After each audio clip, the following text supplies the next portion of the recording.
చాలా మంచి క్వశ్చన్. సాక్షి apologetics network అనేది హైదరాబాద్లోనే హైదరాబాద్లో ఉన్నటువంటి పాత నగరం అంటే ఓల్డ్ సిటీలో కొంతమంది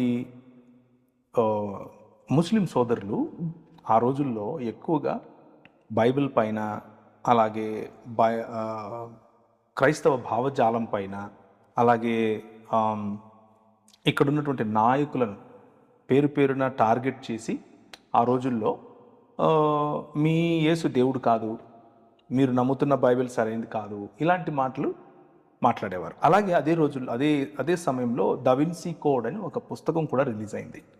సో ఇలా చాలా ఎక్కువగా క్రైస్తవ భావజాలం పైన దాడి జరుగుతూ ఉండడం చూసి హైదరాబాద్లోనే ఉంటున్నటువంటి జెరీ థామస్ గారు, జార్జ్ గారు,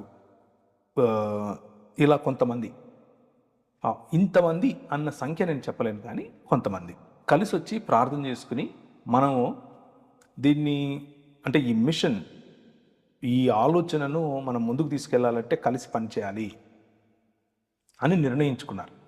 ఆ సమయంలో నేను ఇందోర్లో ఉన్నాను, ఉత్తర భారతదేశంలో ఉన్నాను.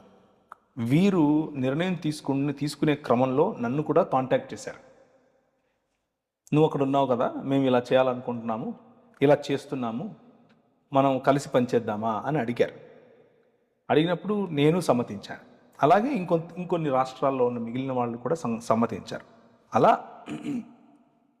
దాదాపు ఒక 7-8 రాష్ట్రాల్లో, అలాగే భారతదేశం కాకుండా ఒక 3-4 దేశాల్లో ఈ సమానమైన భావజాలం కలిగిన వాళ్ళు ఒక నెట్వర్క్గా ఏర్పడ్డాం. అదే సాక్షి అపాలజెటిక్స్ నెట్వర్క్.